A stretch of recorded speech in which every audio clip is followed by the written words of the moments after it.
Guys అది cloud kitchen వీడియోలో part 1 video అనమాట అది. లైక్ ఎట్లా అంటే మీరు స్టార్ట్ చేసేటప్పుడు ఒకటి ఫిక్స్ అయిపోయి ఉండాలి. నేను ఇచ్చే ఫుడ్ ఎలా ఉంటుందంటే అందరికీ నచ్చేలాగా ఉంటుంది అని చెప్పి ఒకటి ఫిక్స్ అయిపోండి. సీతం మీ మెన్యూలో ఏదైనా పెడతారు కదా, ఆ మెన్యూలో పెట్టినప్పుడు మీరు 1-2 months ట్రయల్ చేయండి. ఫస్ట్ 1-2 months ఎప్పటి వరకు అయితే నువ్వు చేసిన డిష్ నువ్వు బయట వాళ్ళకి ఇవ్వు. వాళ్ళకి ఏమని చెప్తామంటే నేను బయట నుంచి తెప్పించిన ఈ డిష్ టేస్ట్ ఎట్లుందని చెప్పాలి.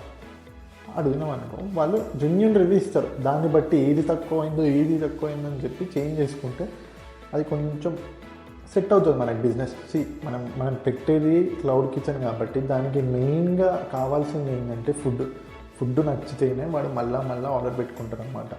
ఎవరైనా అంతే, నువ్వైనా అంతే, నేనైనా అంతే. ఒక దగ్గర ఫుడ్ తినకపోతే వాడు నచ్చితేనే మళ్ళీ నెక్స్ట్ టైం పోతాం, లేకుంటే పోము కదా. సో మీరు ఒక వెయిట్ మిషన్ తెచ్చుకొని ఆ వెయిట్ మిషన్లో మీరు సపోజ్ మీరు మసాలాలు కానీ ఏదైనా ఉంటుంది కదా, ఆ వెయిట్ ఒక చార్ట్లో రాసుకోండి అనమాట. ఇంత వెయిట్, ఇంత మసాలా, ఇంత కారం, ఇంత వెయిట్ ప్రకారం రాసుకుంటే సపోజ్ నువ్వు లేకపోయినా కానీ మీ వర్కర్స్ నెక్స్ట్ టైం ఆ చార్ట్ చూసుకుంటే సేమ్ డిష్ ప్రిపేర్ చేస్తారనమాట, నీ మీద డిపెండ్ కాకపోయినా. సపోజ్ నువ్వు మంచిగా సక్సెస్ అయింది, రన్ అయింది బిజినెస్ అనుకోండి, అప్పుడు మీరు ఫ్రాంచైజీస్, బ్రాంచెస్ అట్లా పెట్టుకోవచ్చు అనమాట. అది ఓకేనా. ఇంకోటి నెక్స్ట్ వీడియోలో కలుద్దాం. ఓకేనా, బాయ్.